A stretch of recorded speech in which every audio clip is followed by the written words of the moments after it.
Очень тяжело передать эти ощущения русского мира. И здесь только сейчас осознается вся полнота трагедии, полнота того, что натворили россияне. Для нас, для меня в частности, было понятно сразу же с первого часа подрыва плотины того, что это будет уничтожение, в общем, Вселенной. Ну а сейчас мы видим осколки этой Вселенной. Сегодня 10 число, и мы видим, как остатки целого мира прибило к берегам Одессы. Ситуация действительно ужасная.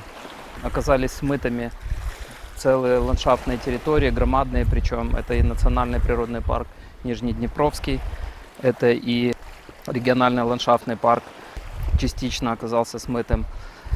Кингурский и национальный природный парк Белобережье Святослава, и национальный природный парк Олешкинские пески, целый ряд других ценнейших объектов природозаповедного фонда.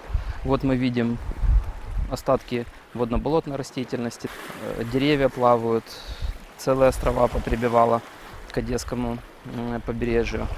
Еще страшнее того, что такое количество остатков жилищ, подушки, кровати, двери, целые пеноблоки поприплывали.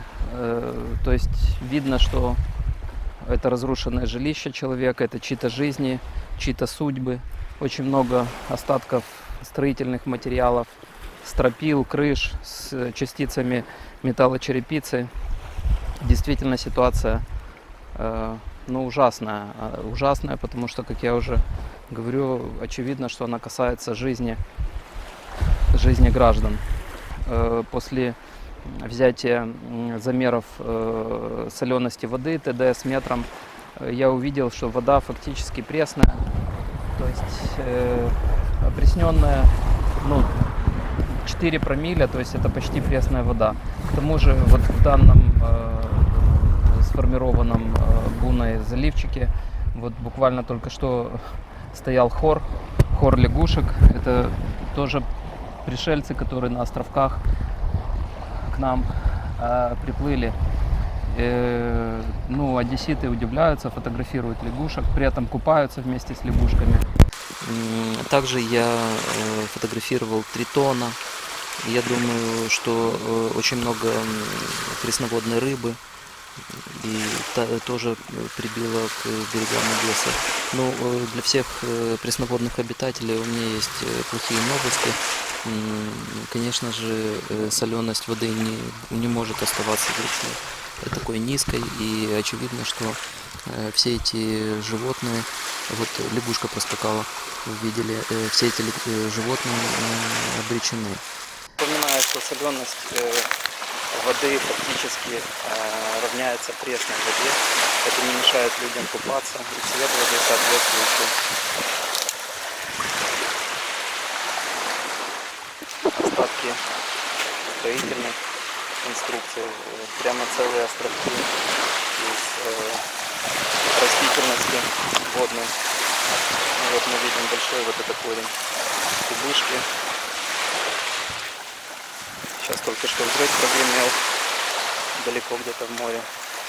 Смотрите, остатки утвари. Прямо громадные пеноблоки. То есть фактически сила такая была, что скорее всего сносила дома из пеноблоков. Посмотрите, какое количество досок. Целые островки поприбивало. Целые островки из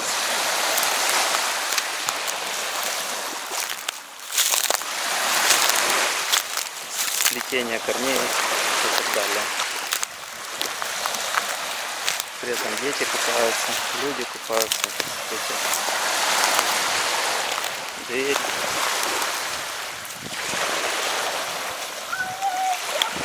Чья-то подушка.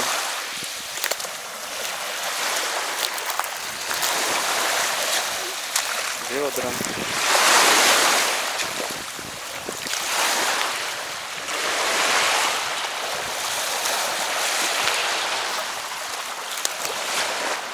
Те изменения, которые произойдут в Черном море,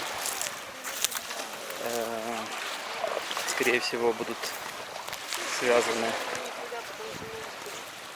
с изменением прозрачности воды, потому что эффект опреснения, а вот матрас, посмотрите, эффект опреснения, он через какое-то время, конечно же, будет пропадать. Все-таки Черное море достаточно большое. О, посмотрите, вот мы нашли даже ветку тополя с листиками. Наши воробушки уже перебирают, ищут для себя что-то съедобное. Да, друзья, это собачий пляж. Представьте себе, какие усилия должна затратить громада для того, чтобы очистить протяженность одесских пляжей. То есть я не знаю, когда это станет возможным, я не знаю, сколько на это понадобится времени. Тапки.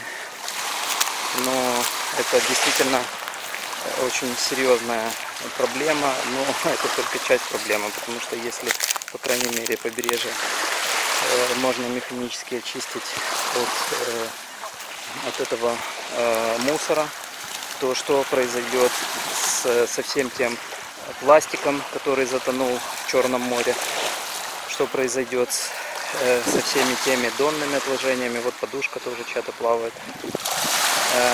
Вот, посмотрите, уже мы видим громадного толстолобика, который, очевидно, что недавно погиб. Ну, как раз это 3-4 дня. Вот. Посмотрите, видите? Тапочки. Это чьи-то жизни. Это жизни людей. Смотрите. Скамейки. Это только часть того, что оказалось в море.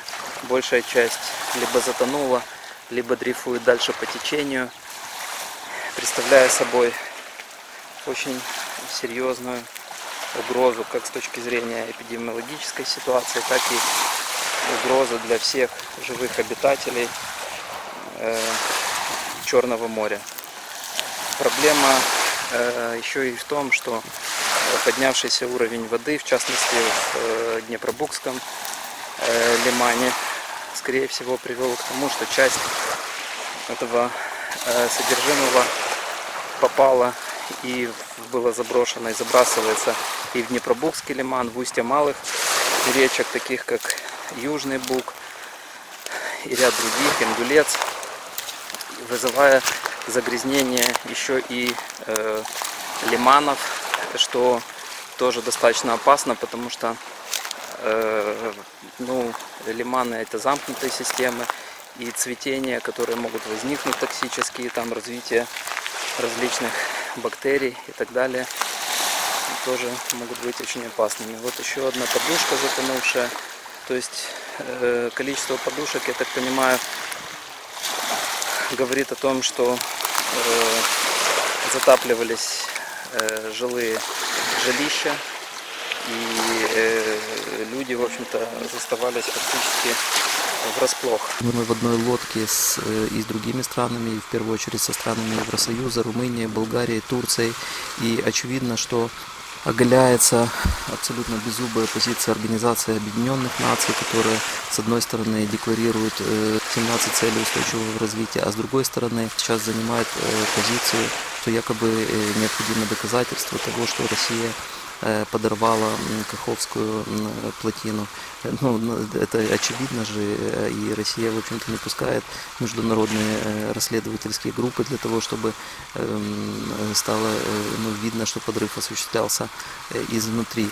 Но эта беззубая позиция, по моему мнению, она подстегивает только маньяка и, в общем-то, показывает никчемность таких вот организаций, показывает то, что Организацию Объединенных Наций необходимо реформировать, и что в такой конфигурации она не может обеспечить безопасность для мировой экономики и безопасность для экологии, с точки зрения экологии, потому что вы видите, что это глобальная катастрофа экологическая, и в первую очередь Черное море показывает, что она должна объединять страны Черноморского региона вокруг вот экологической безопасности, для того, чтобы бороться вот с последствиями данной экологической катастрофы, диверсии, необходимо в первую очередь устранить причину этой катастрофы,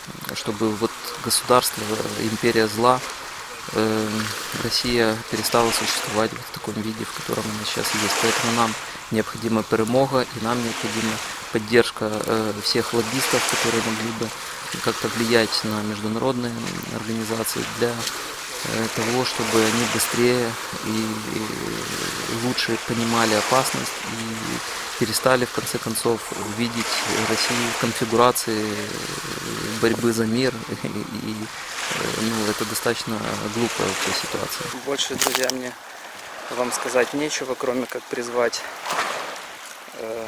всех ответственных украинцев, которые находятся за границей, которые могут как-то помочь, в том числе лоббируя интересы Украины, лоббировать эти интересы и каким-то образом сделать так, чтобы мы боролись не с последствиями, а мы боролись с причиной этих подобных явлений. То есть кремлевский режим, порочная держава зла, она должна быть, в общем-то, уничтожена для того, чтобы не создавать таких опасных экологических прецедентов и такого экоцида, и, в общем-то, такого геноцида, который сейчас мы наблюдаем. Спасибо, друзья.